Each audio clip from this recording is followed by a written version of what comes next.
stuff I haven't prepared because I'm busy here fixing. Okay, I'm going live. Are you live? All right, cool. Track. We're ready, live. Here we go. Let's fire. Track. Yeah. I'm on the track. You. Live, this is what I'm doing. People keep on talking over my track and shit. I don't know why I bothered to make this track. Siyakhuluma. We are live. We are live now. And I've been live for 4 minutes ago. Okay, guys, I made this beautiful track. Listen to the track.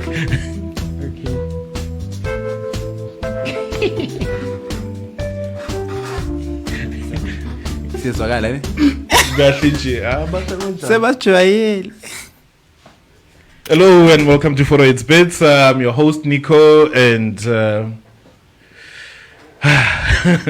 it's been an exciting morning. We're supposed to have been an hour and live an hour ago, but as always, like I said, we're still trying to sort out our stuff, and we are almost there. Yeah, if you guys have donations of Logitech C920s, please holla at us. We need an iPad. We need an iPad and a couple of iPhones. I think we need one more iPhone and an iPad. Then we are good. And a Fuji X-T3. And a Fuji X-T3. And that be the sound of Mr. Mav Inc. What's up, Mav? Our regular in the house. Dumelings. Hi, everybody. It's nice to be here again. Mav Inc. Yeah. All right. Okay, Mav, what have you been? No, before that, let's introduce everybody. And another one, our retouch master, who's hosting a workshop soon, 2 weeks time. Sanbunani, hello everyone. CTTZ here, and yeah, welcome to Photography Needs Beat. Are we? Oh, logo nje kuphela supply lento ne workshop yakho. Workshop yes. Abantabasha, speaking of Abantabasha, we've got Mr. I Shoot Natural Light Only. Yeah, in the hot seat today. Mr. Tabang, Mr. Crispy Juice Box, please introduce yourself. We might as well start there. Who are you? What do you do? Well, you already said it. Tabang Malusi on Facebook, or you can check me out on Crispy Juice Box. And I'm a photographer. Well, not pro yet. Still semi-pro. Still learning quite a lot of stuff. Like he said, I only shoot natural light right now, but thanks to Nico and Mav and Big Ben as well, they're introducing me to OCF. Okay, I want to go back to something you just said. You just said semi-pro going to pro, but don't you make your living full-time doing photos? Yeah, I do make it. But out of it. Is that not there's also graphic design bit of it, where we pretty much also. Okay. So the source of income is from both sides, not only from the photography side of things. All right. So anyway, what have you been up to since we last saw you? I think the last time we were at the shoot with Annelies. Yeah. What have you done in between that you want to tell? Besides editing those pictures. No, just been pushing my page, and wedding season is up, so trying to get more gigs in terms of weddings, preparing for weddings. Like I was at the wedding yesterday. So we're taking money away from you by being here. No, I was working yesterday, so no, I'm good. All right. I'm tired as hell. That's good. As it is, yeah. That's good. Mav, what have you been up to? How many millions have you made since the last time we podcasted? I wish. I have been working on a few concepts. I think I shot one that I did. I think on my Instagram. I don't think I posted it on Facebook. Yeah, I did. Which concept was that? Moira. Oh, yeah, you did post a story. I think I saw one last night as well. Yeah. So that's what I'm just working on, a few concepts. Have a few weddings coming up that I'm prepping for. But yeah, lately it's just me working on my concepts. It's been a while since I've been working on my concepts already. Okay, so I guess you're broke and happy at the same time. Happy that you have concept and broke that you don't have any paying clients. Is that why you don't post? That's a disease. A lot of people ask me why I don't post, and I don't even have a reason why I don't post. Yeah. I mean, on the West, and that my Instagram page has got 40 pictures. in the 10 years that I've been shooting, I'm not a photographer, as I tell everybody. I just do it for the hell of it. Spuda, so in I haven't done much. Lately, I've been going up and down organizing a Ndabayi workshop that is going to be on the 29th of September. Actually, it's not a workshop. It's just it's a retouching class. It's a retouching master class with me, CTTZ. Retrieving all the details from overexposed images, retrieving all the details from underexposed images. So it's gonna be fun. It's on the 29th of September. I'm already, sekunzima. So yeah. I'm excited also. In people are booking. So 29th of September. So you're spatala mali into broadcaster. So ikhuluma makuphela show. Okay, before we get into a topic, we wanted to do a little segment that I usually do alone at home, call it Photo Tidbits, where we give you a little short tip on something photography related, either software or camera related.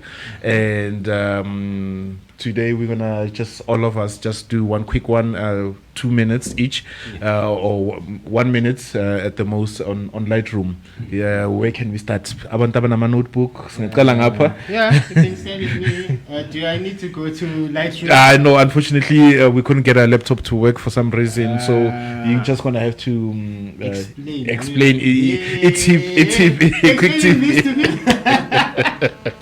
It's gonna be.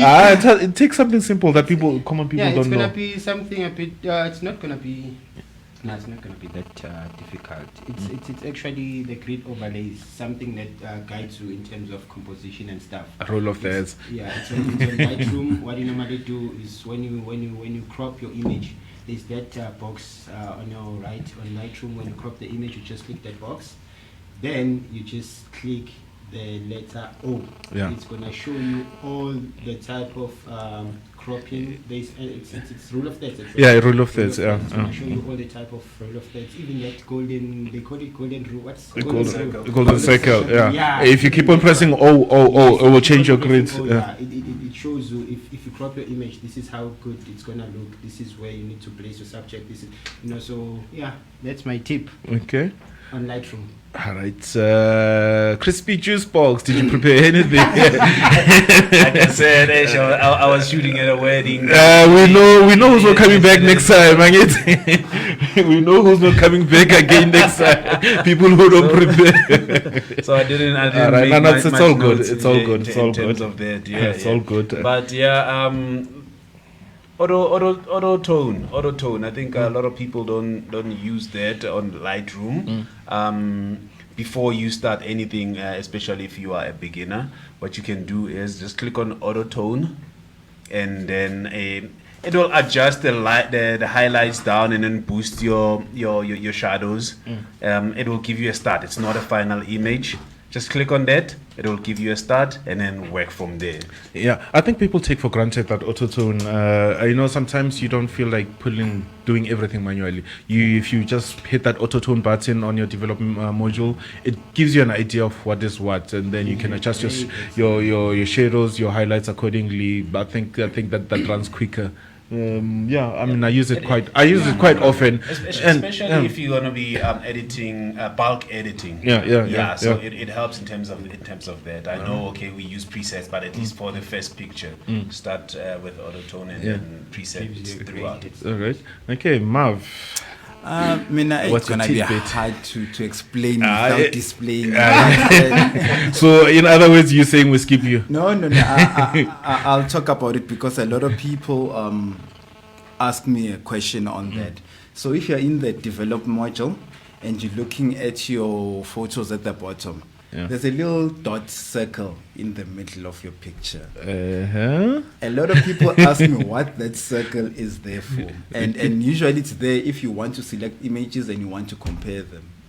You actually click in the center of the dot. Like you said, it's gonna be hard. It's I gonna don't be I don't remember seeing that dot in your It's actually development. there. So a lot of people would ask me, I click in that dot and I unclick it, but nothing happens. What's that little gray dot? It's a gray dot that appears there. Oh, on the top right of the image. Okay, what's I mean, when I select it, and then I compare. All the pictures that I've selected are the ones that come up on the compare. okay. So you don't need to select the picture and go. So you can just click those dots, even if they're not selected. Yeah. You bring up the compare, And then we'll show you all pictures. and then that's how So- you get constant color Yes. grading across 3 different images. That's how I use it, yeah. So Alright, then once I'm okay. done, I just You compare them, learn. and then I can just see if my exposure is consistent on the pictures and even the color grade. You learn as you live. You learn. If you shy smoother, then I know that's a great tip indeed. Okay. I didn't know that you can do that, guy, or not. Yeah. No, I know. I'm definitely gonna play around with that. And mine is very underrated. You go to a shoot quickly, you come back, you're excited to see the images. You plug in your SD card, you copy your images to your desktop, and then you wanna import straight to Lightroom. But the problem comes a year later, or a week later, or 2 weeks later. You don't remember all those. Images where they are, if you use different catalogs or something like that, because all the images from your cameras img.0012.crt and things like that. The new system that I've actually started using is, after I shoot, I come home from my SD card, I lock it because I don't like formatting my cards before I finish a job. I deliver it. I lock this SD card so that you can't write to it. You plug in your SD card, you go to Lightroom. When you go to Lightroom, on your import dialog, because now the images are on the SD card, the risk of corrupting the card is 0 because the card is locked. So the option that's available is copy. So when you go to copy, on the top row, you click on copy, and then you look on the right hand side, file renaming. Now on the file renaming, you can edit, you can create a template. So I mean, if you're shooting MAV, you could call the shoot MAV, and then the image number, like MAV underscore image 123.cr2, and then you can give it a date. That way, if you're searching through your machine or your hard drive, wherever you stored it, it's easier to pick up. And while you're doing that, at the same time, you can, on the file handling, you can make a second copy, because I always do backups first.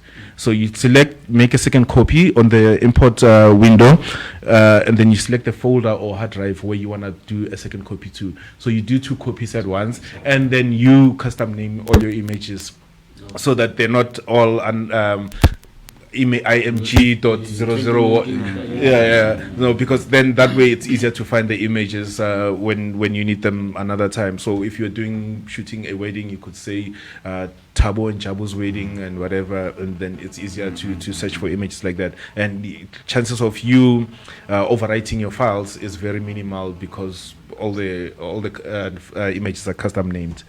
Yeah, I think that's about it. Tidbits. We'll try to do little videos of all these tips for those that missed it, because I'd like to apologize for the laptop failure. We were gonna show you all this. We had practice and everything was working, but my fees low. Getting into our topic today, off camera flash versus natural lighting. This is where I go quiet. We've got an ambassador for natural lighting. Mr. Tabang, who's here with us today. Uswida has done both, and I think you've mastered both in what you would like to achieve. And we've got an ambassador for off-camera lighting, strictly OOCF. And, Children of the light. Children of the light.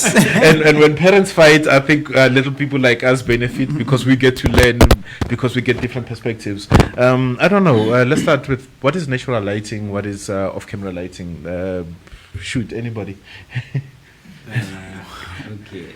Let me start because mine is short. Mine is very short, so let me start.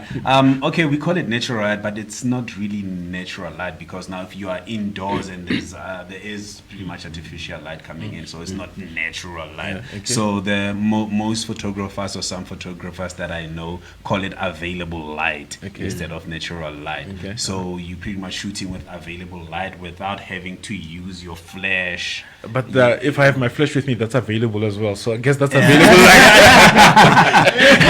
But you can adjust it. You can adjust it and make it stronger or not stronger. So light that you cannot adjust, and then that's just available within your environment. That's natural light, whether you're indoors or outdoors. That's pretty much natural light. So you're not using flash at all. All right. Okay. Yeah, that's pretty much what I can say in terms of. That's natural light. Natural What light. we What label we as mean. natural light. Yeah.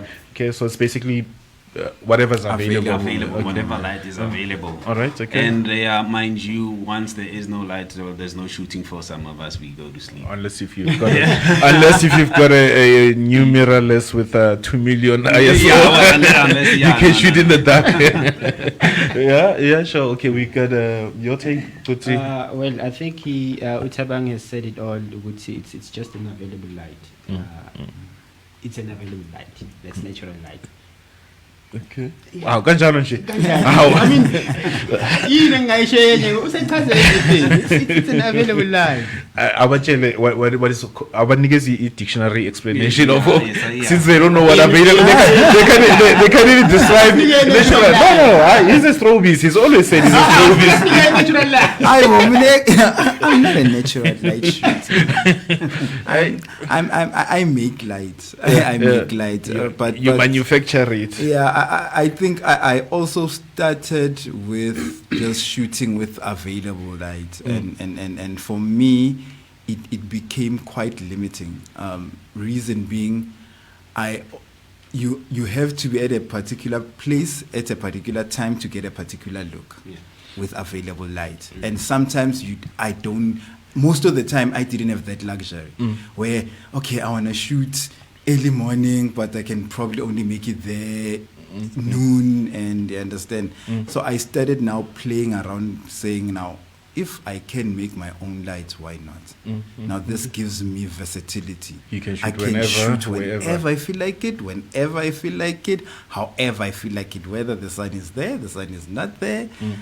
So for me, it started becoming that started taking over. Then it started becoming more creative of it. Now, what can I do with this light I can make, and how can I shape it? How can I make it look the way I really want it to look? And then from there, it started now playing with this light, changing its color, playing with color balance, and also. And You all natural people, And- can you do that? Can you check the sun? on Photoshop, yeah. because for me, I'm not really a photoshopper. For me, post is just putting the cherry on top. So I like getting it right in camera. So now strobe started I know giving me. because you spent hours and hours before we start shooting. I get hungry and then People that shoot with me will actually tell you that I spend so much time making sure my angle of the light, the incidents, everything is the way I want it before I start shooting. Then from there I start shooting because I don't want to go fix it in post. I'm that kind of guy that if I can get 90% here, you let's are get happy. it here. I think go everywhere fix, that's how it should be. You should get it right, even whether you're shooting natural lights or off-camera flash. You need to get your image right from the shoot. Then the rest it's gonna be 2%. Just little touch-ups. Yeah. That's why we call it retouching. We're just touching here and there. You're remaking. I think Marv also forgot to mention how OCF affected his wallet. Yeah. It's not a cheap exercise. I just did it again. I've just spent a lot of money on OCF again because I had problems with my strobe. Yeah, this is my new baby. Oh, wow. What's that, a pro? No, this is the 8600 BM. That's nice. So Hey, I you don't just need- heard, I he don't can't need afford a to- pro because he's been shooting concerts for the past 3 months. He doesn't have money. You know, so I got a new strobe, and yeah, this is my strobe was giving me some hassles, so I had to get a new one, and yeah, so this is my new baby. I also got a P120L for that nice soft. One light. of the best Yeah, soft boxes or octas that I've ever used in my life. So, Even with the 8200, that yeah, thing's still the thing still is, fire. I think with anything, Amy uses it with a gin bay, and it still produces very nice light. But yeah, I like making lights. I don't want to lie. Okay. All right. On the social medias, we've got Kanyisile saying great tip. I can't remember what tip you were saying great to, but thank you regardless. Kaiser saying we are doing a great job to empower photographers upcoming out there. Well, thank you. Appreciate that. That is the purpose. We've got Sandy Lespusiso too is watching. Hala. Oh, Sanele, sorry. And Bongs is always Bongs. We should just make you International. send me your postal address. We'll send you a T-shirt. We'll email you. Even Kansile. Kansile is always here. Kenlin, we see you. Kenlin Dinepe, Mr. Dinepe, family member, part of the family. There was a comment for okay. There were now Masin or Machin. Wiselak. Okay, we can. Wasilek. Oh no! He's my friend from Poland. Yeah, no, Yeah, saying great to see you. So how do you pronounce it? Machine. Oh, Machine. Yeah. Yeah. Thank you for watching. And I was saying great to see you after a long time. Yeah, hey, Machine. Hope to play poker with you sometime, bro. That's how we met. Ubusang Kwana? Yeah, what's it? Yes. Ubusang must just Skype in. We'll hook him up as well. Yeah, if he can Skype in, Busang, I think we've got enough channels to have you on the podcast as well. We just have to set up Skype and yeah, well, we'll see. We'll see. We'll take a break. We'll take a break and figure it out. Anyway, okay, let's while we're talking OCF and natural lighting, people who don't know how to use flash. Anyway, okay. I mean, obviously, you can't just say I'm a natural light photographer or I'm an strobist. You need to pass through some learning curves. Yeah. What problems or what learning curves did you guys have to go through to say, you know what, I prefer natural light. I like it the way. And what did you have to learn, and the struggles? I mean, because even with natural light, you still now and again would want to use a reflector or something like that to bounce off light or to shape light. What struggles did you guys go through? But basically it's struggles, war stories. One of the struggles that we face a lot as natural light photographers, or when you are a photographer shooting natural light on that day, it's the time of the day. You need to be on the location at certain time of the day, not just any time. You cannot shoot natural light at 12 midday. and if you've got a big tree. Yes, I'm saying without trees or without a shaded area, you need to make sure your timing yako is perfect. So that's one of the struggles that a lot of people are struggling to go through. Ben, while he's talking, please show that those couple of images, and maybe you can also guide us on that. So it's the one on the left, the bride. Oh wow! Yeah. Because I believe talking about the time of the day. Actually, I took that image. It was around 4 o'clock. We were losing the sun already. It was only me, Constance, and the crew. It was the 3 of us. I had no assistant. So I really like that image, because the only thing that I was using there was I didn't even have a reflector. So it was like strictly natural. I was strictly using natural light without bouncing any light, and we're losing the light. So what difficulties did you get? I mean, you're saying you were losing the sun. I know that's one difficulty. But what else? As I was saying, is that the location, you need to make sure that you are on your right perfect location that will bounce off the natural light that you have on the day. So we had to run from the gate. We're in Walter Sisulu Botanical Garden, so we had to run, and Constance was on this red road. On this place already. Nekwaekwae, I'm sure. Yes, we had to run to get to this location. It's actually On the other side, on the yeah, other it's side. on I the think other it's side. 10 to 15 minutes walk, so we had to run and make it at least 5 minutes run, you know. So yeah, we got there and we managed to execute that. So that's one of the difficulties. It was time and the location. Okay. Imagine if we had the flash, we were just gonna stand there by the gate and get a nice location and pow, you know. Okay, what's happening? No, we're trying to get something's audio. Stop there. Who, me?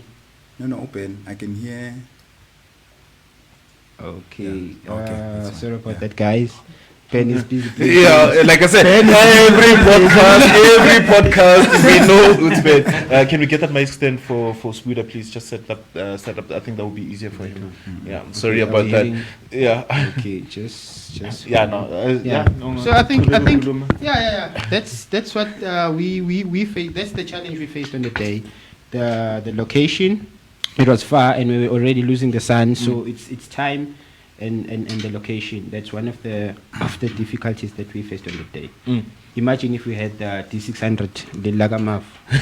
Yeah, you We're could just have gonna done use, there's whenever. some nice locations there by the gate. Just that I knew which this location was going to be perfect for natural light. Yeah.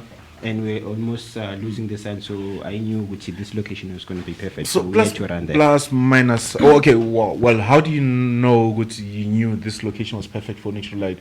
Have you been there before at that certain time to say, you know what, I actually like this place and this is where I want to shoot Ngaliskati, or when you were scouting and you I've been there before before I even thought of this shoot. So I knew because it was winter, so I knew the grass was already dead.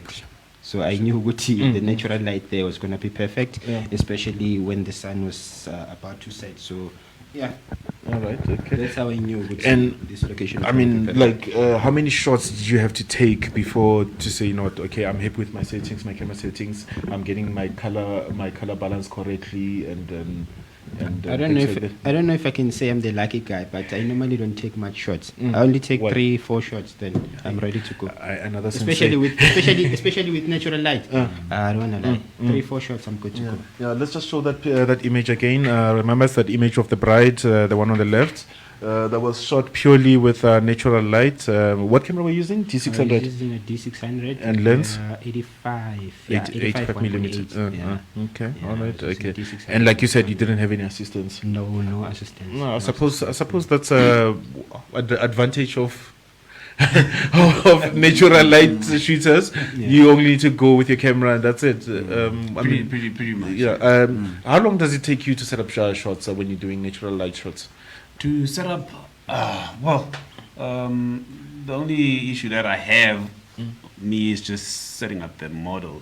Otherwise, it doesn't take me long to set up. I mean, as long as I have my camera with me, just have to put the model there, point the camera and shoot, and whatever comes out sharp, then we're good to go. Do you have to be particular in the locations that you choose because you don't use strobes or lighting, or No, you just make it happen wherever you want it to happen? Yeah, with me, I don't even plan. I just get there and look for a location. It's like, okay, this looks good. Go stand there and let's see how it goes. You know, so in terms, so in a shoot, let's say maybe shooting within an hour, we could probably shoot at like 3 or 4 places already. So whatever I see or this might work, that's pretty much where we're going. Okay. So I don't really plan my shots. What do you look out for? Things that might not make the shot work in terms of lighting. Never mind composition. In terms of lighting, what are the things that you don't want to shoot next to, or make sure that they are not there, or like you make sure you don't shoot near a black truck or something like that.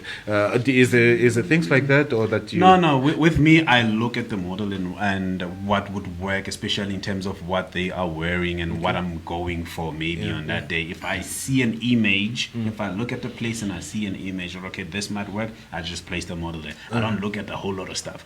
Maybe a little bit of distraction at the back of the person. If there is a distraction, then I can move the model to a place where I know there won't be any distraction. And if it's just a little bit of distraction, something that you can remove post, it doesn't Fix it in matter. Photoshop. Yeah, it doesn't matter. Yeah. Okay. Yes, Peter, same question. I mean, do you, when you're setting up, do you look at something that would distract the light or interrupt the lighting when you're setting up natural shots? Well, as I've said before, I think it's best to just start from location first. Make sure which that location is perfect. Just a second. Make sure Just which sorry a second. Okay, no. We just okay. Say right much. All right. Okay. Sorry. Vince, I think you have to hold that for me. Eh? I first. No, it's fine. I'll hold it from. It's fine. All It's right. No, okay. sorry. Hold Yeah. it. Shouldn't you elevate it up? Okay. I think- yeah. Sorry. I think it's best you. I mean, as a photographer, you need to scout for location first. As soon as you get the location, the minute you go back home, you already have those images in your head. Ekteni, this is how I want to place my model because the location is like 1, 2, 3, 4, and you need to scout those location at the exact time that you want to do the shoot because you cannot scout the location at 12 o'clock, then go back and expect Ekteni Zobuya and shoot later at 4 o'clock because you'll get the different. I mean, the sun is in a different the light place won't be and the then, same. yeah, Yeah. the shadows So come, yeah. obviously your images won't be the same. So yeah, it's scouting the location. I think that's the way to go. Okay, all right. That's interesting. Anything we want to add with people that don't know how to use Flash? I was just saying. It's not expensive. That's something that we have to add. Yeah. So if you're starting out, hey, stay away from flash and strobes and stuff like that. Otherwise, you won't be also posting cheap. On Instagram like Marv. And- You lose all the data. And I think it's best. I think it's best because I've seen it take me in Ekteni. If you start shooting natural light, then you can move to Off-camera lighting. yeah, because when you get there, it's easy for you to just manipulate the scene, just play around with the light because now you know exactly what to do because you've got knowledge. If I don't have light, this is what I need to do. So now I have the light. What else should I do? So you need to know. All right. Okay. So it comes in handy if your flash is failed. Yeah. Makes sense. So Yeah, makes sense. Yeah, makes Yeah, sense. I know. so I failed a couple in Mozambique in the ocean when my shot was set up and my light wasn't firing, and everybody who could help was just busy shooting their stuff. Yeah, no, and it makes sense. I mean. Yeah, no. I see the question. We see you, John Sifiso. We'll be back to you just now. I mean, Marv and I usually, we shot a lot together with Ben and everyone. We usually travel in a group and we help each other carry stuff. When it comes to using reflectors, I think that's the only other thing that you can add when you're shooting natural light. Yeah. How do To you those that prefer using reflectors and your screens and stuff Yeah, like that. yeah. Some of us, we just go straight as it is and Yeah. just shoot. Yeah, that's how it is. And then you'll fix everything in post. I use reflectors most of the time. It depends whether I have an assistant or I can get closer with the reflector to my model. If I can do that, then I use it. But if the scene does not allow me to use the reflector, then I always go with only the camera. But yeah, I always use it. Okay, all right. We'll come back to natural light. We're not done yet. Let's jump over. Yeah, let's just jump over to the guy who has a lot of money to spend on equipment. Before you jump on him, can I just ask one question? Yeah. Do you shoot natural light? Yes, Did you ever? Okay, all right. That's where he started, like all of us. Unfortunately, I never. When I shot natural light, I basically had my first camera, which was a Nikon D40, and I was just shooting for fun, and it wasn't a paid job or anything. Immediately when I moved into my D300, I got a SB900, which was 4,000. I still complain about that Nikon, but in 2009, 2010, SB900 was 4,000 rands, brand new, right? You upgrade and you made SB910. That flash 4 years later is 12,000 rands, or 3 years later. it's basically the same thing. It just doesn't overheat. It's the same exact flash as a 900. I still have a problem with that, Nikon. I'm not gonna forgive you, especially since I crashed mine in a wedding while I was shooting a wedding in church. Yeah. Anyway, yeah, we were talking, Mr. Moneymaker. It's not really off-camera flash is. It depends on what you're doing. Yeah. Okay. I started with off-camera flash using speed lights. So my setup, studio, everything was Yongnuo 560s. I had one with an umbrella. That's where I started, and from there I grew my kit as I started shooting, and I'm making a little bit of money. Then I grew it to 3 speed lights, and that became my primary lighting kit. So it was just 3 speed lights, an umbrella, and an octa. It was 2 umbrellas and an octa. And not even an octa, it was a softbox. It was a 60 by 60 softbox. Yeah, I still have it, yeah. It's quite a, Yes, it's yeah, smallish, it's quite a yeah. smallish, but that's how I started learning. So I would see the big strobes everybody had, and high-speed sync, and you always wished for it, but you make do with what you have. So I always tell people, start as basic as you can. Yeah. If you look at an umbrella, it's only like 109 rands, that camera stuff. Yeah. You get yourself an umbrella. You look at a 1.7 meter stand, it's nearly 1 something as well, somewhere there. Yeah. And you get yourself a cheap bracket, and you make do with what you have. You know, if you look at TC Maina, he used to shoot with just a light stand and a speed light with an elastic holding it to the speed light. I used to wonder, hey, this guy shoots such nice pictures, but when he shows you his setup, you're like, really? Was it? That's what. So then from there, you start learning the technicalities of how to use what I have. And for me, that became really where I actually excelled. You know, so I found techniques. I went to see what other people do. I was going to ask who in particular who caught you. For me, the guy who really brought light to me is somebody they call Pierre van der Walt. He is a commercial photographer. He actually enjoys shooting houses and bikes. That's what he likes. But he does very nice portraiture work as well. He's really the guy who sat down and actually gave me the breakdown to say this is what happened, this is how the shutter affects the scene, this is how the aperture affects the screen. You know, this is where I learned that you cannot affect flash with shutter. You know, because when you're starting out, you shoot natural light, everything is shutter. Now you come and now your shutter does nothing to the light. You know. I know. I remember when that light bulb moment hit me. I was watching a video of Zacharias years ago. Oh, beautiful. I was like this thing is not working. I was struggling. It's not working. And he said one thing. Because exactly what you said. Your aperture affects your light. Not the shutter speed. So remember that for you people starting up, your aperture mostly is the one that's going to affect your lighting. And now it just becomes a dance with your ISO and your aperture. Now remember, aperture also affects your depth. Even though so now you have to choose. We're going to the aperture triangle to the exposure triangle. Exposure triangle. Now you have to play the dance, saying, okay, do I really want to shoot at this shutter speed?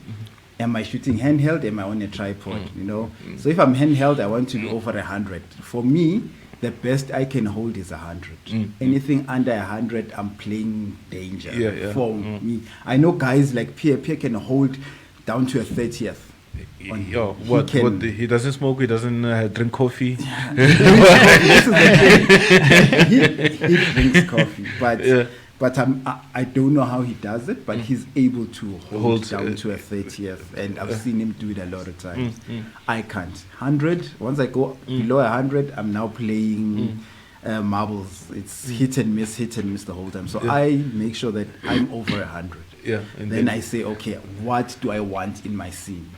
You know, before I even switch on my flash, I say, what do I want in my scene? So now I look at my scene. I say, okay, I'm at 100th of a shutter. Do I need to increase my ISO? Do I want those lights at the back to show up? Anything that I don't have control over. I look at that. As in Mozambique, I was telling, I think a few of the attendees there, you know, with the exposure triangles, you one thing must stay constant. You either choose ISO, then which means you have aperture and your shutter speed to play with, or you choose the shutter speed to stay with, and then you have the other two to play with. But one must never change. One must never change. So you decide what's more important in the shot. Yeah. So for me, then that becomes that. Then now I will fix that in. Now then I will say, okay, I'll take a picture. Most probably my first or second picture will be underexposed. My subject will be underexposed. Because if I'm shooting outside, that's my thought process. Then I'll say, good, now I need to properly expose my subject. This is when I'll now put on my light, and then I will fire my light at whatever power to feed. So you set your shot dependent on the background, how you want the background to appear, and then you Before add light after Before I that. even switch on my stroke. I've seen I'm guys, highlighting that so that you people know. You can't say we were listening and you didn't know.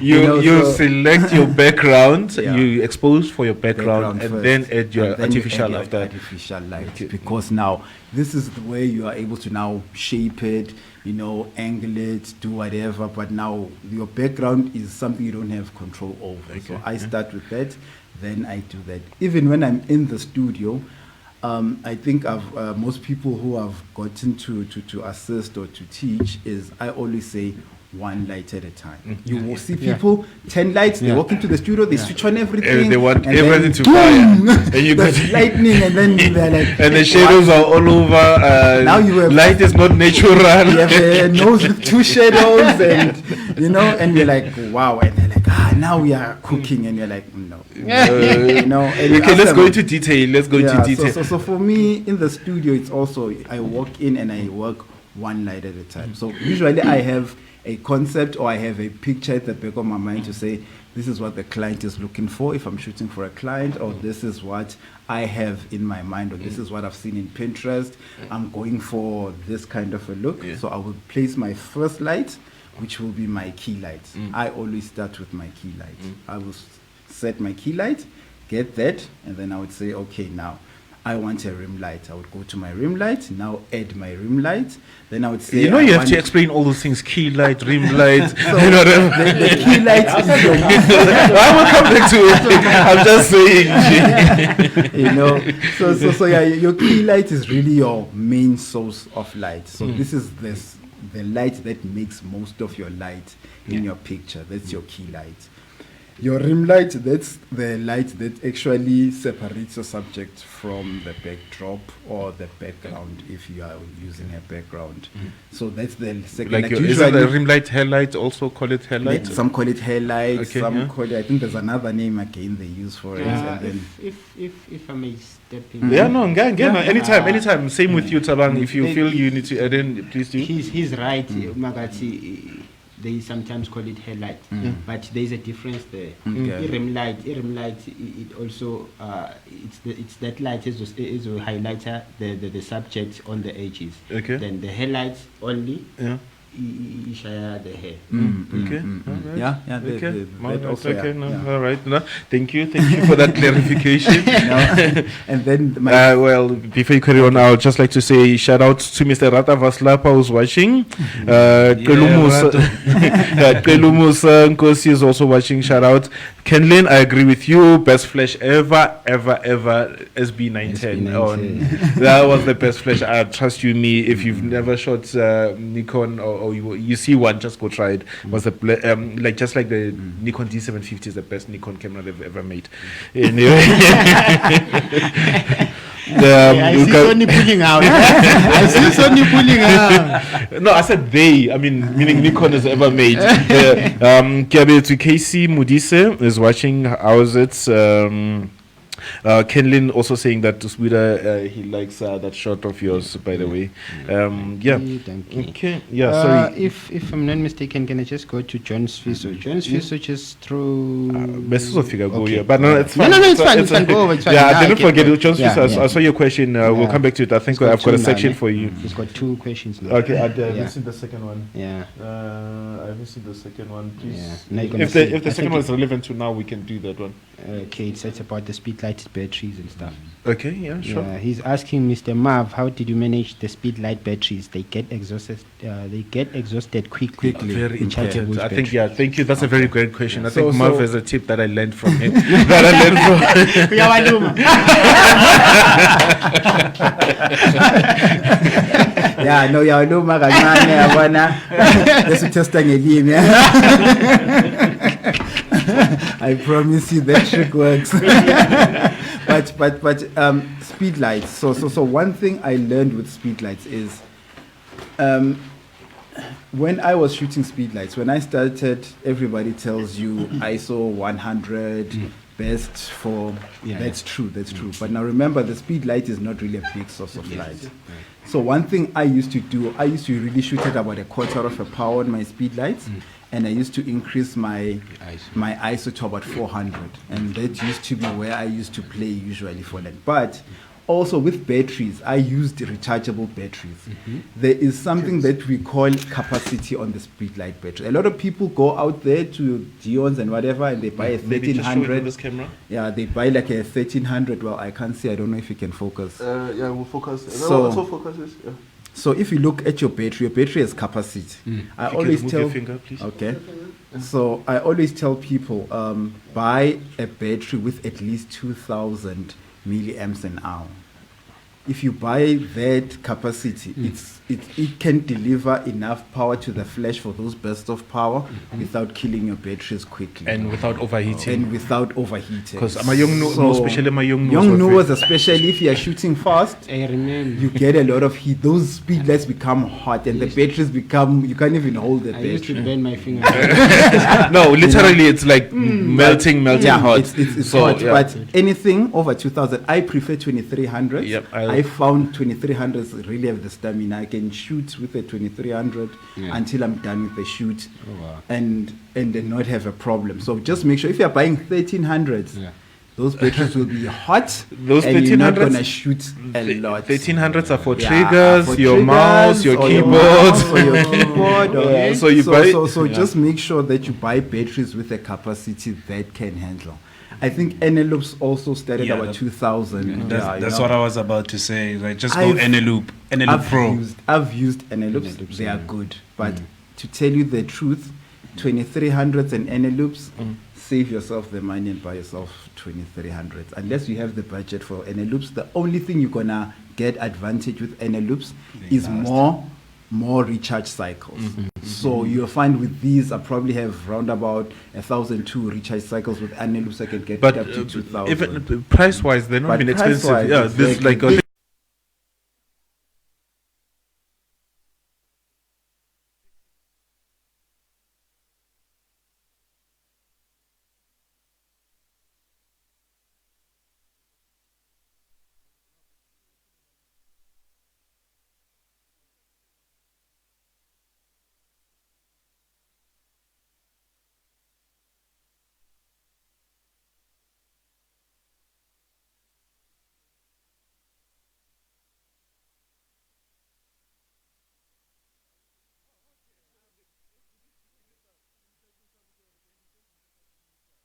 Okay. Okay, We give me back, sound. we Sorry, back, we yeah, back. we back.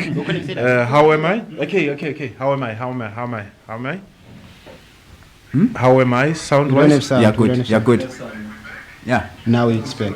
Yeah. Okay. All right. Sorry. Yeah, we just said a little. I can hear us. You I can hear us. Mute.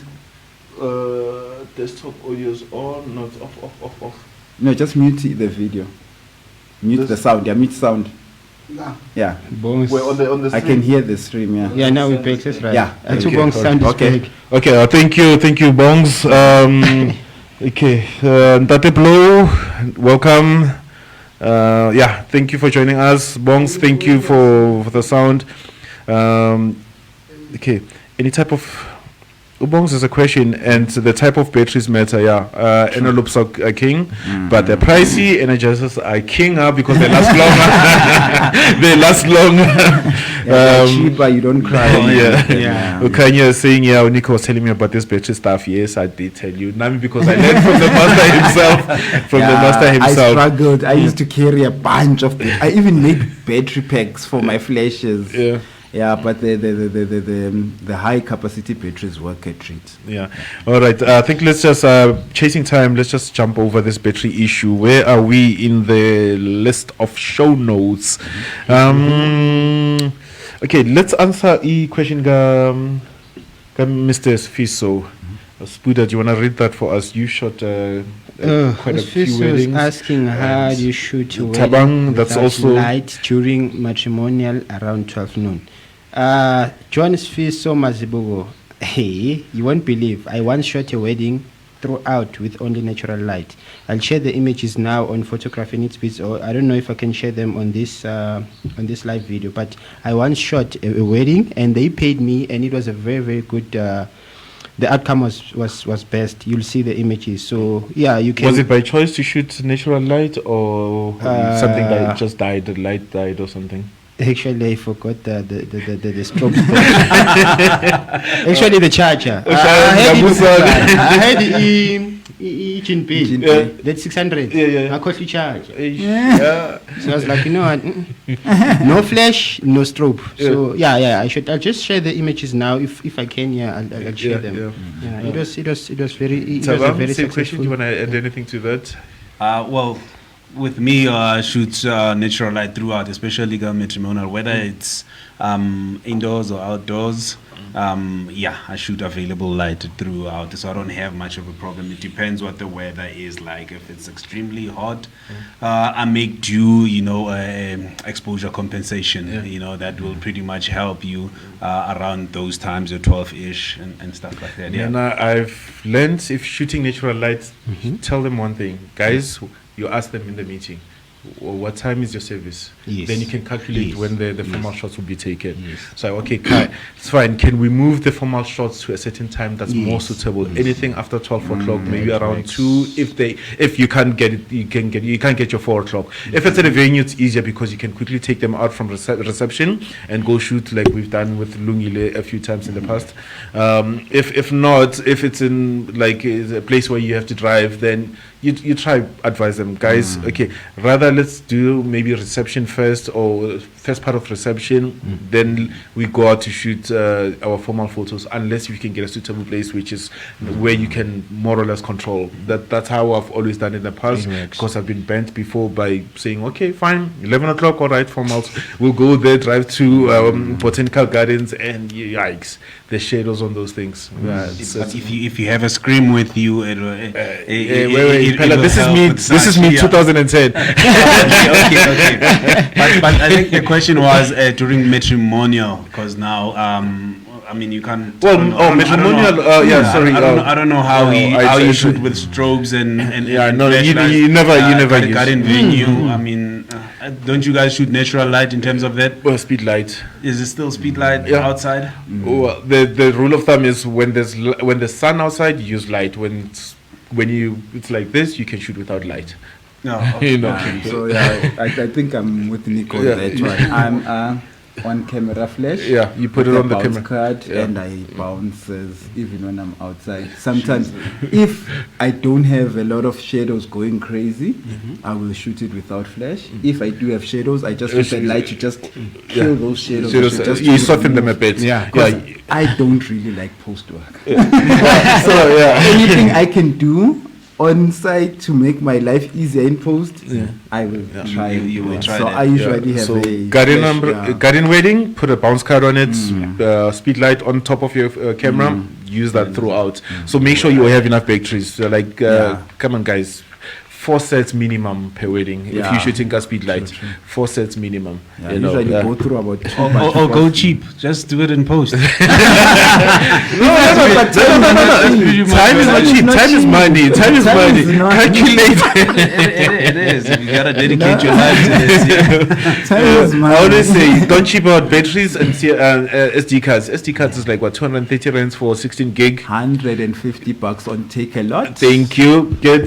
Make sure you have enough SD cards to last you 3 weddings. So you shoot with this set this wedding. Next weekend or next wedding you use a different set, and that's always a rule of thumb. 3 sets, same thing with batteries, at least minimum 4 sets. They're not expensive. I mean, based on the fact that you're being paid to do the job, okay, let's just moving on. We touched a little bit on the types of lighting. We just, I'm trying to get my notes here. Lighting techniques. We spoke about rim lights and headlights. We also spoke about looking for distracting things when shooting natural light, things that might affect the light. And do you want to add in any, without going to studio type of lighting, any lighting techniques when using? I think one thing also, just to add out there for people who are not really, maybe who are watching as well. One thing, my experience, a lot of people might differ, they might land. Light is light. It doesn't matter if it's made by a speed light, if it's made by AD600 Pro, it's made by Profoto. As long as the wattage is the same. Yeah, it's just the power of the light that differs. And but the modifiers lights that don't you choose. get really caught up in, I have to have a Profoto to get that look, If you have a Profoto, please be sending an iPad Pro. If you have a Profoto, send us an iPad Pro. Even if you have a reflector making your light, light is light. It's just about you controlling it and making it do what you wanted to do, and then taking that picture. So basically, really leaving it down to modifiers and how you shape it. Yeah. All right, cool. How do you make off-camera lighting look natural? Referring to this I image. just showed that picture. I'm so taken by this image. I love this image so much. It reminds me, there's 2 particular photos that I've seen before. Before yours, Busang did. There was one was around spring season. He was shooting a lady under lavenders. I swear, if that guy said there was no light, he didn't use any light, I would say that okay, I believe you. That's how good Busang did that shot. And there was another one particularly that I liked, also on his Facebook page. It's a lady in a swimsuit on sand on the beach wearing a white swimsuit. You can't see any light there, you can see any specular highlight on the face, but it's so nicely lit. So how much work do you have to put in to make sure that your off-camera lighting still looks natural, that people can say, big lighting up, how do you make it look? I'd give props to makeup artists. Okay, I think those are people we take for granted, I suppose. But for me, it's the angle of the light. One thing, a trick I use, tell us about this photo. Just tell us about this photo. I think it's that photo was, I think I was blind after taking that photo. That photo was really taken at a mine dump. So if you've ever been to a mine dump, you know how bright that place is, because you just have white sand all over, and it's just reflections everywhere. If you don't have sunglasses on, I promise you, by the time you leave that place, you're blind for the day. But so this is what, so same thing, like I said. So I first exposed for my background with this picture. And then after exposing for my background, then I used my that was actually a speed light. That was not even a strobe. That was a speed light shooting there. Do you want to see the image so you can maybe guide? So if you look at this was actually shot with a speed light. So I exposed for my background first, and then from there on I added my light. So what I used here was actually a technique we call feathering. So this is where you're not using the full intensity of the light from the modifier directly to the model. So you're not like have it straight so facing I don't have it straight facing there. So what I'm using actually is actually the edge, the light on the edge. Do you have a small softbox that we can use to illustrate maybe? Or the space won't be enough? The space won't be enough to illustrate that. So you can stand, we can move the camera. Give me the dish. You can just use the dish. Just give him a pen and write this. Just write it down. There we go. So if this is your modifier and you have your light coming through here, and that's your subject, instead of having the full on light like that, what you usually do is it's either one, you can feather that way so that only the edge light hits your subject, or you feather it that way, and you only use that edge light. So you find the fall off on the edge light is very soft, and it's not as dramatic as me having the front light. So this is the technique I used here. If you actually look, you can see on this side, you actually have more with light this because- side. Oh, okay, you cannot see. But if you look to on the model left, Yeah. model left, camera right. Yeah. You can actually see that I was getting a bit more light there, so I'd feathered the light more to that side. Okay. And only the edge of my light was hitting the subject, creating that soft, natural look. And basically that's the technique I used. And this was actually a speed light. It was not even it was before I had a stroke. Yeah. So no, hey, I can't So- afford the Goro 600 or whatever. Yeah, I was shooting with the speed The speed light. light. Yeah? No, the Jinpei, we only set it up when we started shooting at the other side. Here, I was shooting a speed light here, yeah.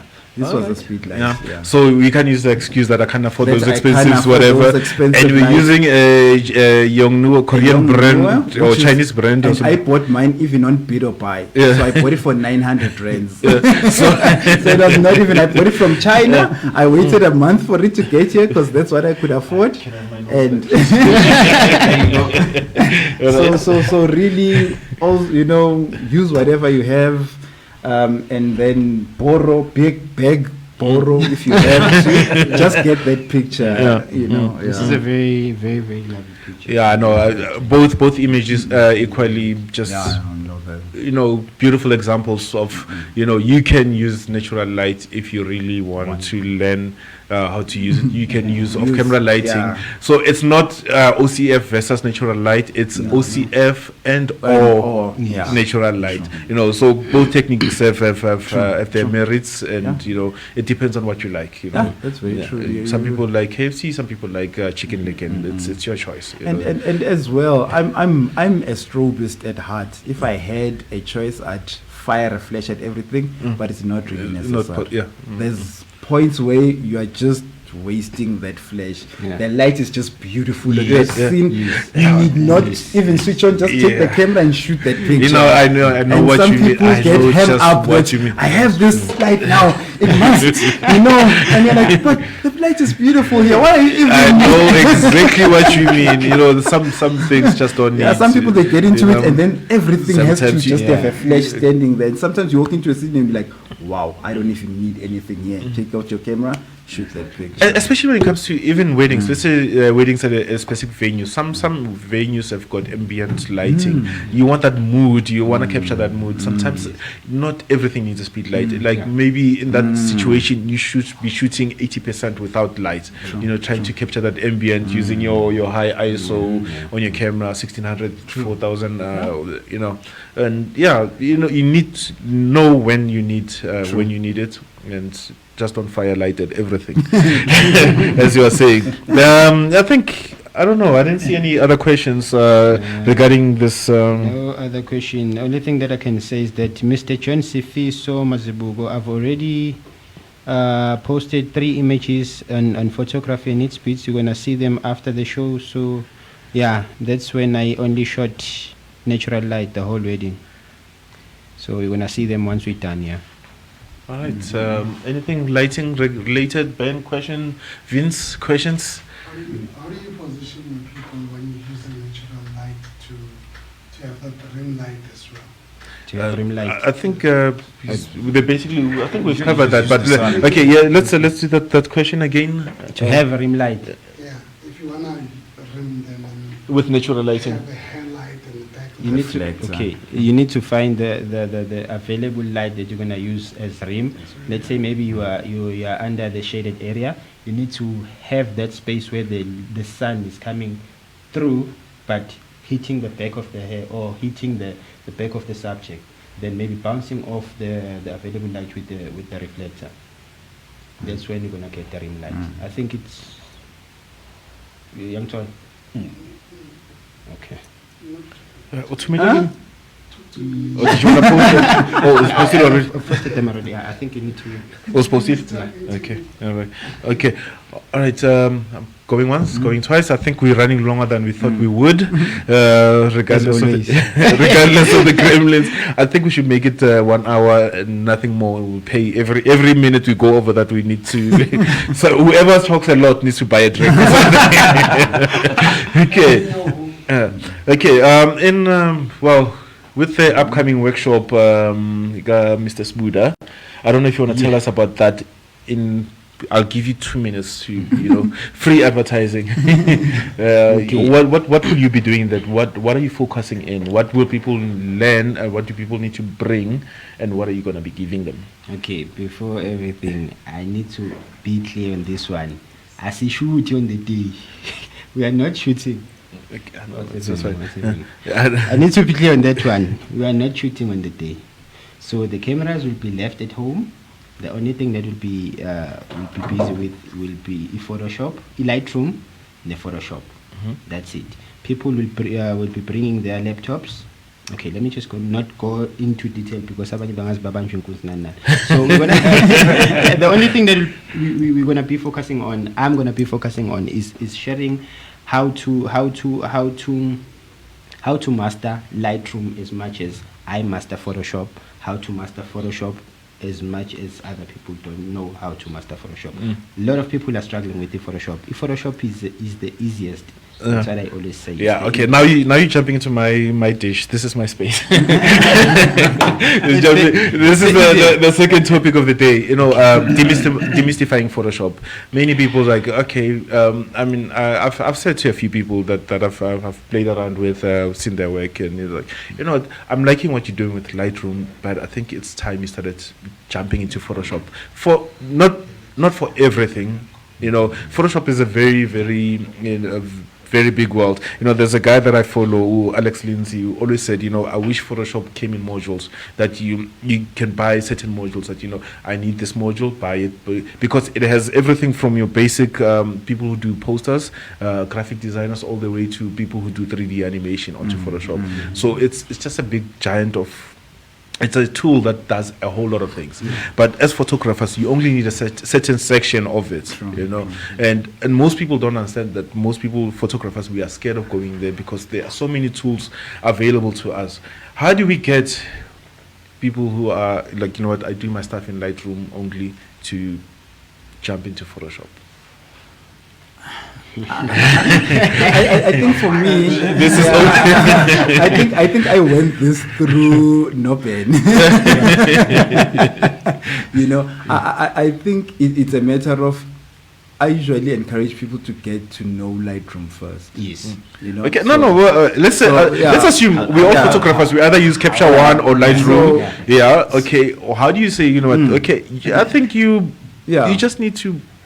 You need a touch of Photoshop. It's showing them the tools that Photoshop has that can give more value to their work. So with me, I will let you edit your picture first and say, okay, are you happy with this picture? And then maybe start pointing out, hey, look at the pimples, what. Then he will say, okay, I have a tool in Lightroom to do this and this. Then I'd say, fine. Now let's go to Photoshop and see how we can do this and even do it better, And now the person becomes more comfortable to say, I'm used to this tool, but because Photoshop gives you more control. It gives you finer control. So you are able to show them that this tool can work in conjunction with this tool to achieve such and such a look, Because with Lightroom, I got to a place where I think I felt I'd hit the ceiling. And it was so hard to try and replicate what I was seeing out there and I liked to my imagery. And that encouraged me to move on to Photoshop to actually get those tools and learn how to achieve what I wanted to achieve. Okay. But how about, sure. Go. What I would say in terms of trying to move somebody, or not necessarily move, trying to help somebody learn also how to use Photoshop. They can still use Lightroom, right? But for global adjustments on their images, and then if they feel that this image need a local adjustment, from Lightroom you just go to settings, edit in Photoshop, choose edit in Photoshop, and then from there on you do your local adjustment there. When you save it, it goes back into Lightroom. So it really helps for those who are using Lightroom. They can still continue using Lightroom throughout their photos and everything else, but if they need those local adjustments, they should just jump into Photoshop. But do we, those we and then have go li- back. we have local local adjustment brush on not Lightroom. necessarily Why? the same- It's Why? not necessarily the same as It's got in everything. Photoshop, because now you have layers that you can work with in Photoshop, and then it's not that much destructive. As much as it's not destructive in Lightroom, you can also erase some of this. Some of this Yeah, stuff. but- It's not as destructive as Photoshop would be if you don't know how to use it. Yeah. Okay. But- So I mean, like, okay, now you're talking about masking and all things like that. Those things are scary to people. You can't tell people. Okay, and then you put a mask, and then you paint on the mask, and then you have to select it. What That's why you start how small. do That's why you start okay. small. That's how you That, introduce I yourself think into that's my main Photoshop. question. How do you get Yes. somebody from Capture One or Lightroom to to start touching a little bit on Photoshop until to a point where they are comfortable? What is the So steps? you pretty much teach them one skill, Okay. right, Yeah. and one tool to use. So from Lightroom, I can't use this, but I can use it in Photoshop. Okay. So it's like, okay, fine, move from this, go use it in Photoshop. Once they start learning one tool and they see or know the difference that this tool makes, then they'll want to learn another tool. Yeah. And then from there, they can learn by themselves how to use all these other tools. They can go into tutorials and stuff like that. And and that's how they will move. Not necessarily move, because if you love Lightroom, you'll pretty much stick to Lightroom. If you love Photoshop, you'll stick to Photoshop. It's just that you can just move your images from Lightroom to Photoshop. Well, for people like us, especially because I shoot a whole lot of weddings, I use Lightroom even though I love Photoshop. I use Lightroom for bulk editing. Yeah, obviously. Yeah. Photoshop is not practical for big events, for weddings or whatever. Yeah. But everything, yeah. But then I go to Photoshop if I know I'm just working on a project on just a few images. Okay. Then that's when I use Photoshop. Yeah. Yeah. On my side, so we are good. You get all the difficult questions. Yeah. On my, I think I remember my first move to Photoshop was being upset with this. I could never figure out this quick spot removal to Lightroom. It never worked the way I wanted. I always had to okay, you click on that and select a point that's not related to that. You'd have to move around, and then until somebody started saying, why don't you use the what do you call this tool? The healing brush tool, Google Photoshop. Yeah. Well, okay, but now you're talking Photoshop now. It's like no, let's start with that tool, like as you were saying. Show one tool. Let's start with that. Let's do this whole project, and the only thing we do in Photoshop for this project is we go heal the blemishes and whatever. And then you start going, there's like, you know what, damn it, this thing is good.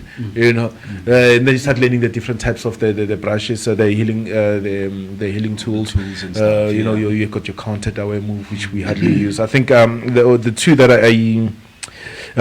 I move through with is the sports healing and the patching too. Those are the two that I 99% of the time use when I'm doing blemishes. I know you have other tools, but those, like when we start talking about those, that's when we start scaring people. But let's talk about these two basic ones. It works the same as in Lightroom. It does a better job.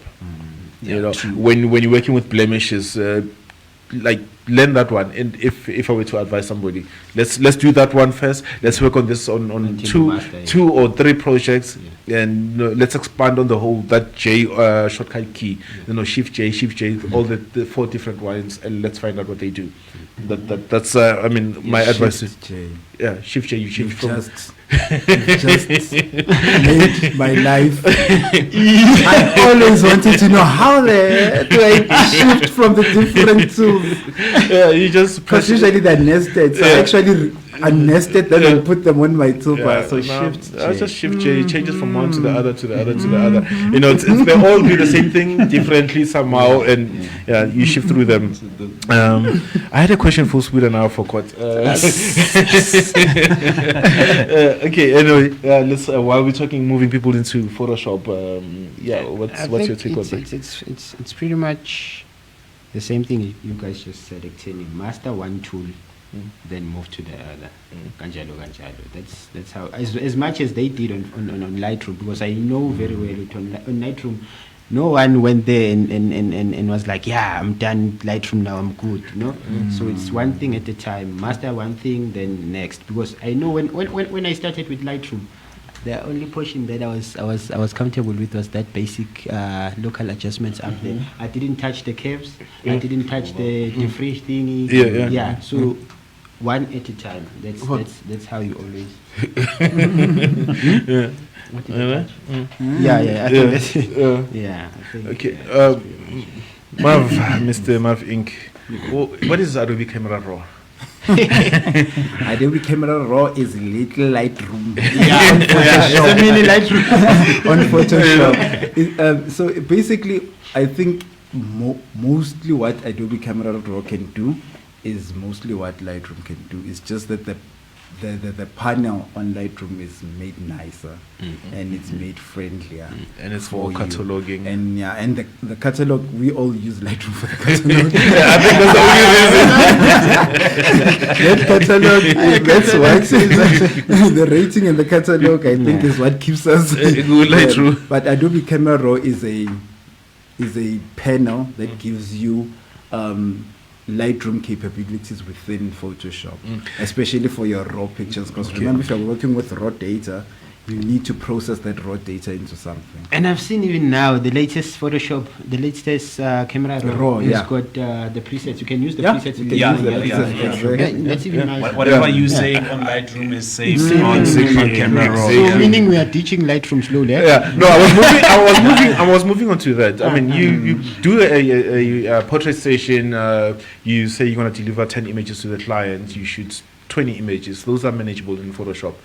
Is there a need to go into Lightroom nowadays? I mean, based on the fact that, I mean, Adobe Camera Raw, as you said, it's when you open a raw image with Photoshop, it gives you that whole Lightroom interface. You get all your tabs, your sharpness, your colors, tabs, your metadata, and all those. Whatever you can do on Lightroom, you can do on ACR. Is there a need for small sessions like portrait sessions, studio sessions to go into Lightroom? For me, my workflow requires Lightroom. Whether I'm shooting 5 images, whether I'm shooting 2 images, I like to have them in the catalog, and I like the flexibility to go to Photoshop, jump back, and always have my raw if I need to go back. So I can make 2, 3, 4 copies of the same image, but I like being able to jump to that side, come back and do global adjustments, come back and do my final sharpening. I like having that functionality, and I love the interface on Lightroom. So for me, my workflow is it first goes to Lightroom before it goes to, and that's just how I am able to work. I'm asking this because I've recently, like I do small sessions. I don't do big events. I found that I go there. Even my culling is like culling. Remind me culling. We have to go back to the boat. We have to go back to the boat. I found that I would come out of a studio session or portrait session. I only have 30 images. I can use my Finder on Mac, and I can see the images with full res that I want this and that and that. I can easily pick out my 5-10 images and put them in a certain folder, and from there I can open each individual ones in Adobe Camera Raw, Photoshop, and then go into Photoshop to do all my layering and whatever. And are we saying is a certain workflow moving for other people that that they'll only start using Photoshop only and teach Capture One or On One or Lightroom or whatever other cataloging software? For like small sessions. I mean, obviously, it won't replace a wedding. Wedding, you need something that's gonna catalog your stuff. For me, coming from a graphic design background, Photoshop is pretty much where I always go first. So if it's just 20 images, I'll pretty much. Just 20, not more than 20. I'll stick to Photoshop in terms of that. Anything above that, then I'll go to Lightroom. Anyway, and you have 1,000 layers. Coming as Utabang was saying, non-destructive and destructive image editing. I've seen you work quite a lot of time. You usually have 20 million layers that you mesh down. You do something, you create new layers, you mesh down, do some more. you know, how does that affect the way you usebenza ngakhona? I mean, the way you use Lightroom and Photoshop together? Because now, obviously, if at the end you have to squash down, flatten an image and send it to Lightroom, and tomorrow you decide, you know, you just want to change one element of that image. How does that affect the way you work or the preference and of software? Well, if Bengzenzela, I was gonna use Photoshop one way throughout, because now I spend a lot of time editing an image on Photoshop. Then Lightroom is also gonna take another time for me to go back to Lightroom, because file handling, I use Lightroom for that. So I feel like Lightroom now saying Tatela another time. So I'm still using Lightroom, but I don't know how non-process. Yeah. Me too. I heard there's a mechanical something, photomechanic. Photomechanic. I want to try that one out and see how. But isn't photomechanic just for culling Jekpela? I've never went into it. Yeah, because that's the only thing I need Mina, with the likes of Lightroom. I just need the file handling and the culling. That's it. Nothing more. I don't export using Lightroom. I export using Photoshop. Each and every image, unless it's it's the wedding, of course. But other than that, Lightroom, file handling, culling, then Photoshop. I export using Photoshop. Mr. William Malesela Mokolo, I'm actually currently using the Camera Raw on Photoshop, and it's good. I mean, to be honest, it's the same. It's Lightroom. It's Lightroom in a window, in a small window. I think for me, I've just made my workflow that way. Yeah, so it's Lightroom. The new Camera Raw is full on Lightroom. Yeah. Now we've got just to say shout out to people who are watching. We've got Big Ben who's watching instead of doing his job. We've got Kaiser Tesla was watching. What's up, bro? Thanks for joining us. Princess Mavilankulo again. I think she's campaigning for a t-shirt. Always never misses a show. We've said hi to Ntate Blow, and Bongs as always never misses an episode as well. Okay, what is Bong's question? Doesn't show on my stuff. He's saying, can we do posing on the next show? I really struggle with that. Yeah, I think that would be Mav's department. You'll have to do a live. I'd probably have to do a live demonstration. Wednesday we'll be doing a live. Yeah, you and your promises. Stop saying that. If the network. You say something about. Do you know how many people? Do you know how many people? Yeah, I think we've covered basically. I think we've covered mostly everything when it comes to like just getting your feet wet onto into Photoshop. But people, in my opinion, every photographer, especially portrait photographers, wedding photographers, you might have a different workflow. But as much as I feel that there are images that you should be taking to Photoshop, but let's talk about like small sessions, portrait sessions, pregnancy sessions. I still feel everybody needs to have some sort of Photoshop knowledge and should be using a tool or two or three or four onto their images, especially making it better.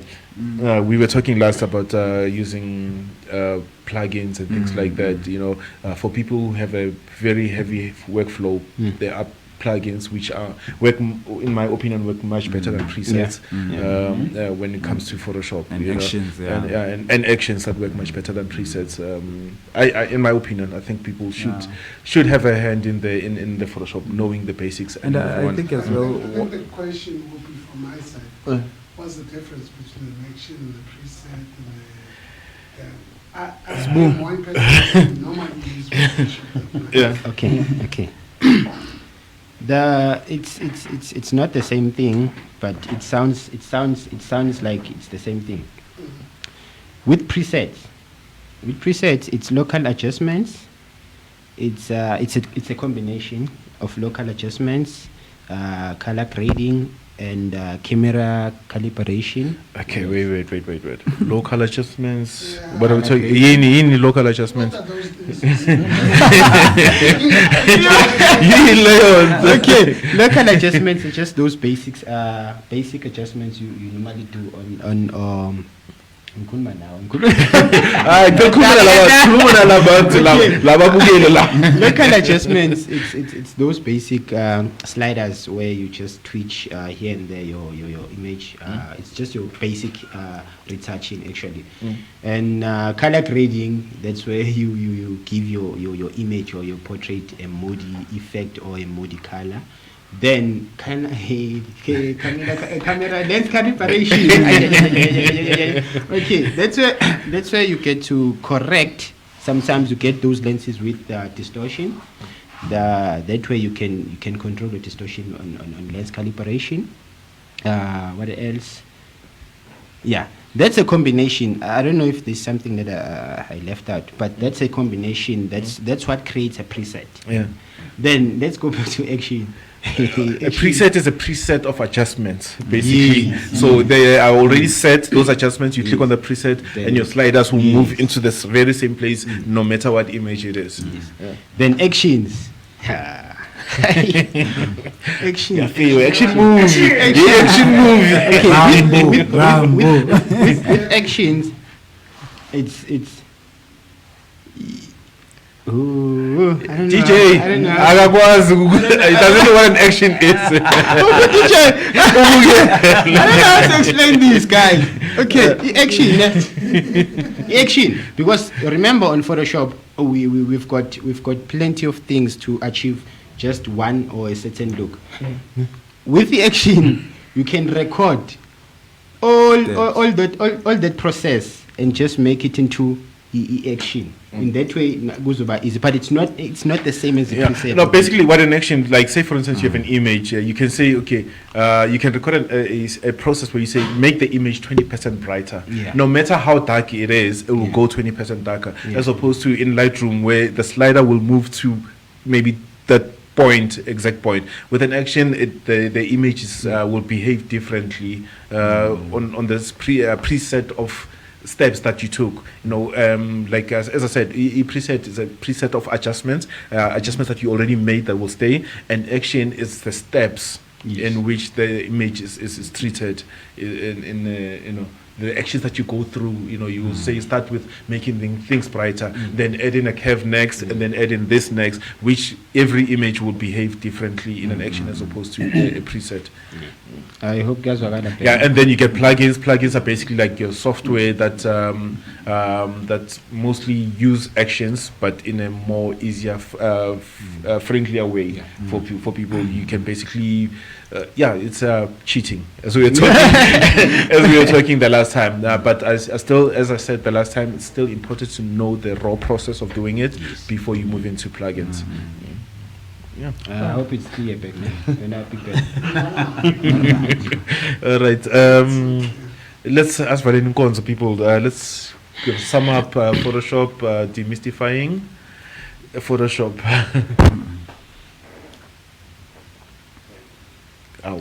What's demystify Photoshop. We must encourage these people to go into Photoshop. You guys look like Photoshop beat you guys. Well, I would say from my side, I think don't be scared of anything. Just go at it, try it, work on it, and sooner or later it starts making sense. Same with off-camera flash. You will try it, you get black bars, you won't understand why you have black bars on your pictures. Speed.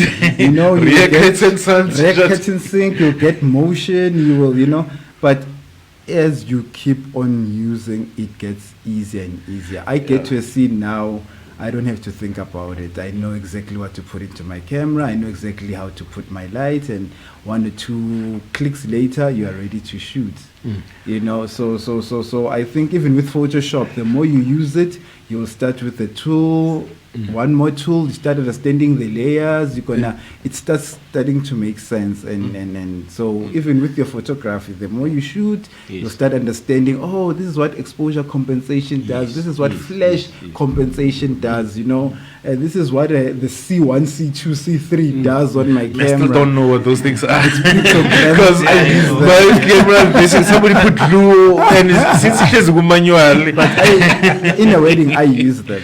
People So professional. if I'm shooting a light that's constantly changing, so I'll say, okay, in the shade, this is what I'm shooting at. I'll program it to C1, Okay. and I'll say, as soon as I move into the sun, this is where I'm generally at. I'll Okay. program it to C2, and then that's how I'll shoot. As soon as I move into the shade, I flip to C1, and I'm already there. I don't need to ISO down, so I'm shoot. So then as soon as I move here, my ISO is already set, and I shoot. So I use the C1, Yeah, C2. I guess I should have read my manual because I use the professional mode. When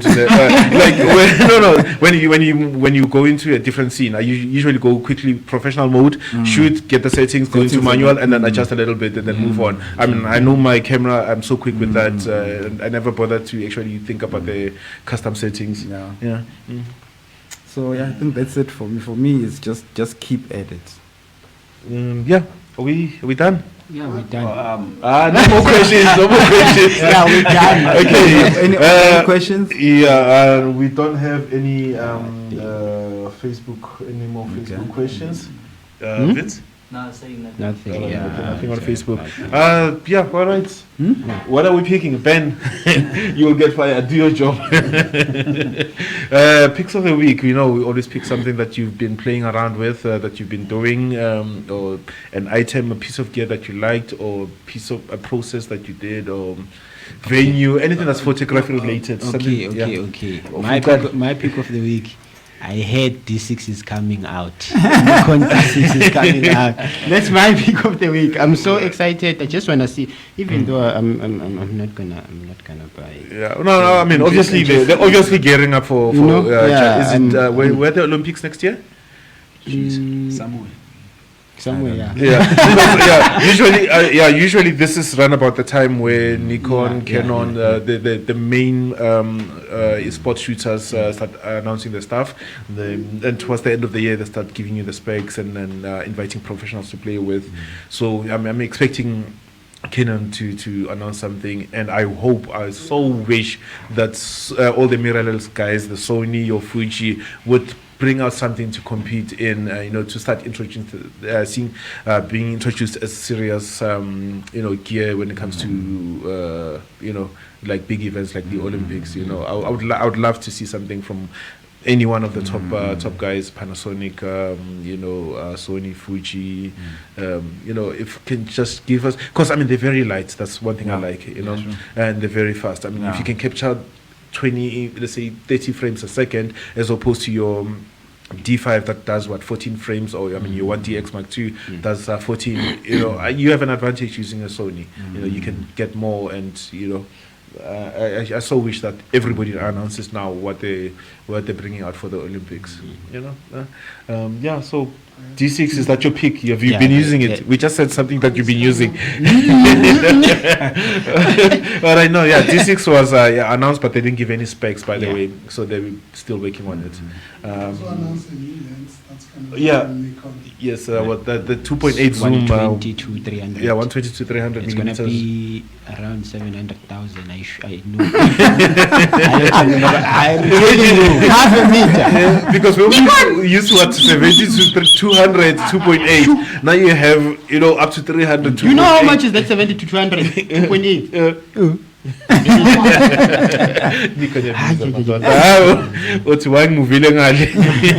Nikon Nikon is okay, but I Abantu suppose beNikon ababolekani.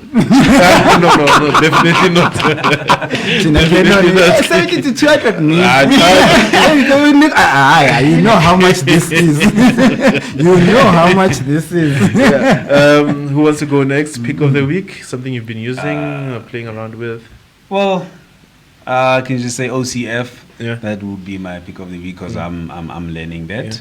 So, and I'm liking it. I'm loving it because actually I have to learn how to master both. So for now, OCF is pretty much what I'm working on, and that's my pick of the week. Cool. Nice one. Deep parabolic modifier. I just got a P120. L is important. Lightweight. I can put it on the boom without even stressing much. But I'm finding it very interesting that the type of light the type of highlights it creates, what it does when you remove the inner baffle. You know, I've never layman's had English, one. inner baffle, please. So if you remove, like, the 120's got two diffusers. It's got one internally, one outside. And the internal one is actually got one. It's got a round block also to just diffuse your hotspots. So usually when you shoot with a parabolic, you get a hotspot in the center and it starts diffusing out. But the 120 doesn't have that phenomenon, the way they've built it. And the highlights are just different. I'm finding them different. So I'm busy playing with it to see what happens. What's the feather looking like? I'm so used to my Octa. I know exactly what my feather. I know the roll off of my feather, but I'm finding this quite nice, and it's making me wanting to shoot more, which I'm liking. It's bringing, because now I'm like, I wonder what I do if I do this. I wonder if I, so it's bringing back that I want to shoot more with me. So for me, deep parabolic is my I remember when we shot, I used that earlier this year. I used it with the Godox 8200. I was like, the combination, the combo of those two things, it's just, you can't explain, but your image is so clean. Like, you don't have those strong shadows. Doesn't matter if you have it straight with the subject. As long as you have your settings right and everything, you get this nice, beautiful image. It's a beautiful, So I mean, whatever it is that they did, the Godox, I must say that's quite good, and the pricing is not bad. I mean, if you're being paid for photography, you can't be crying about the P20. The L, it's not bad. It's not. I suppose. Unless if you have to also get a strobe, because you can't just use it guys speed light only. Well, 8200 brand new 5,500 rands. Yeah, true.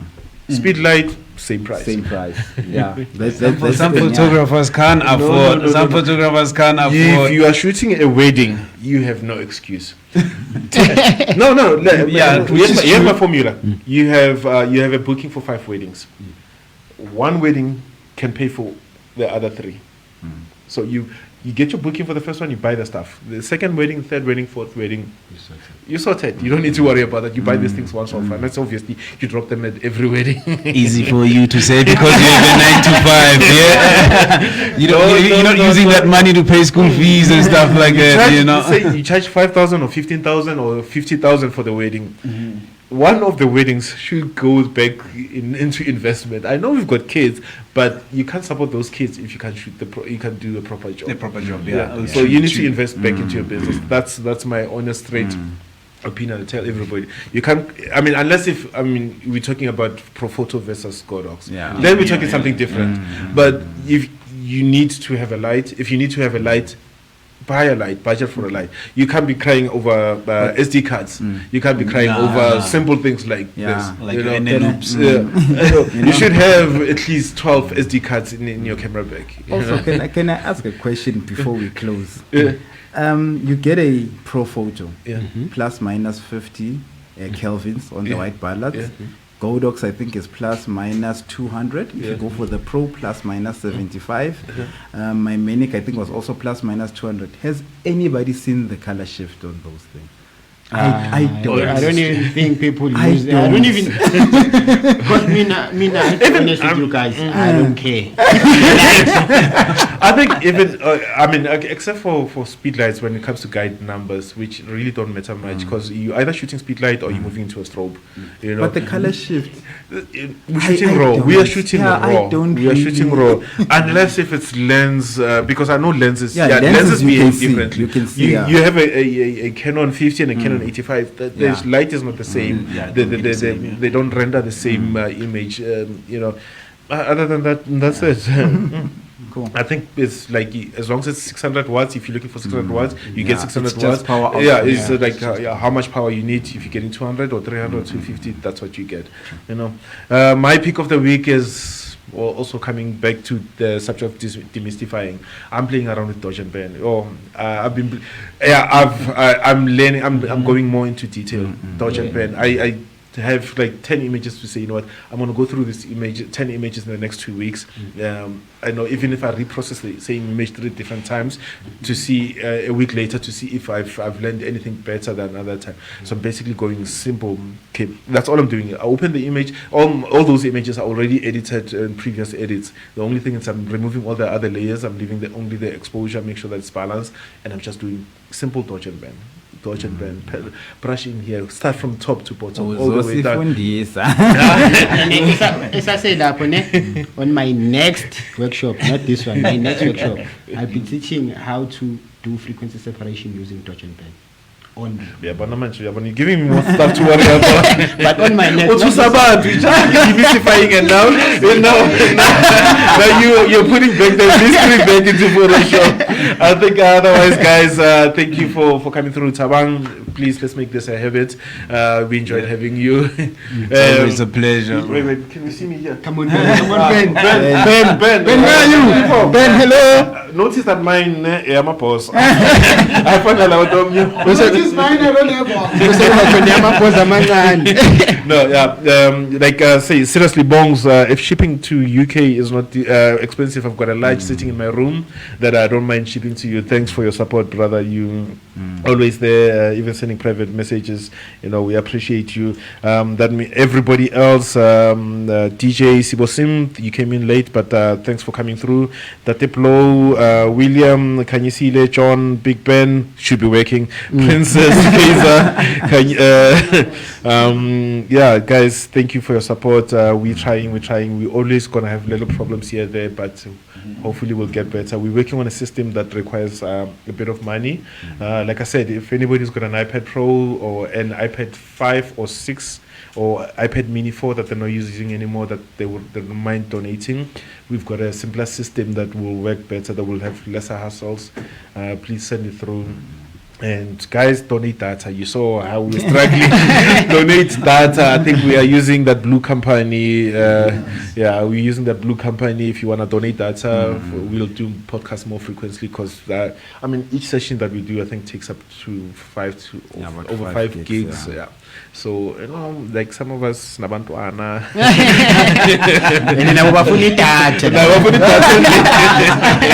Yeah, guys, that's it. Thank you. See you next time. Guys,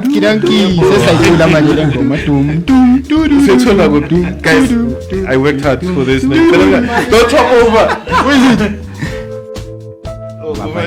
it?